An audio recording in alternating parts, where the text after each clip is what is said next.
ജയരാമൻ ആ രാത്രിയിൽ എങ്ങോട്ടെന്നില്ലാതെ നടക്കുകയാണ്. അന്നേരമാണ് വെയിറ്റിംഗ് ഷെഡിൽ രണ്ട് മൂന്ന് സ്ത്രീകൾ കിടക്കുന്ന കാണുന്നത്. അതിലൊരാൾ ഗായത്രിയാണ്. ജയരാമൻ ഒരു ഞെട്ടലോടെ എൻ്റെ ഗായത്രി എന്ന് പറയുന്നുണ്ട്. ഗായത്രി ദേവി ആകെ സങ്കടത്തിലും കണ്ണീരിലും ഒക്കെയാണ്. എന്തേലും ഓർമ്മക്കുറവുണ്ടോന്ന് അറിയില്ല. അങ്ങനെയൊന്നും ഇല്ലെങ്കിൽ ഉറപ്പായിട്ടും വൈകാതെ തന്നെ അഭിയുടെ വീട്ടിലേക്ക് വരും. വന്നു കഴിഞ്ഞാൽ അത് അഭിക്ക് സപ്പോർട്ടിനായിരിക്കണം, വീണ്ടും ദേവബാലയെ സപ്പോർട്ട് ചെയ്യാനായിരിക്കില്ല. പിന്നൊരു പ്രതീക്ഷ, അഭിയുടെ കുഞ്ഞിഷയുടെ വയറ്റി വളരുന്നോണ്ട് തന്നെ അഭി ഇഷയെ ഒന്നിക്കാനേ ഗായത്രി ആഗ്രഹിക്കത്തുള്ളൂ എന്ന് പ്രതീക്ഷിക്കാം. അങ്ങനെ ഗായത്രി തിരികെ വന്ന അഭിയുടെ പരിചരണം മുഴുവൻ ഗായത്രി തന്നെ ഏറ്റെടുക്കണം. ദേവുവിന് ഗായത്രി വരുന്നത് സന്തോഷവും ഒരുപോലെ തന്നെ സങ്കടം ഉണ്ടാക്കുന്ന കാര്യമായിരിക്കും. ഇഷയെ രാജ്യമേ രാത്രി ഹോസ്പിറ്റലിൽ തന്നെയാണ്. ഒരു നേഴ്സ് വന്ന് അവരോട് എന്തോ പറയുന്നുണ്ട്. രാമോഹന് വേറെ എന്തൊക്കെയോ പ്രോബ്ലം ഉള്ളതായിട്ടാണ് തോന്നുന്നത്. എന്താന്ന് ഡോക്ടർ വ്യക്തമായിട്ട് തുറന്ന് പറയുന്നുമില്ല.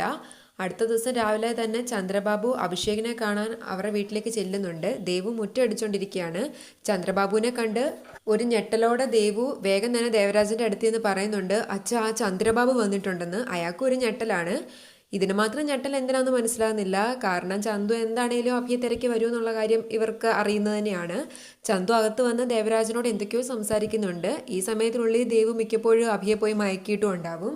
ചന്തുവിന് ഇഷയെ പറഞ്ഞ് ഏറെക്കുറെ കാര്യങ്ങൾ അറിയാവുന്നതുകൊണ്ട് തന്നെ അഭിക്ക് ബോധം വീഴുന്നവരെ ചന്തു അവിടെ വെയിറ്റ് ചെയ്യണം. അഭിയെ കണ്ടിട്ട് മാത്രമേ ചന്തു മടങ്ങാവുള്ളൂ.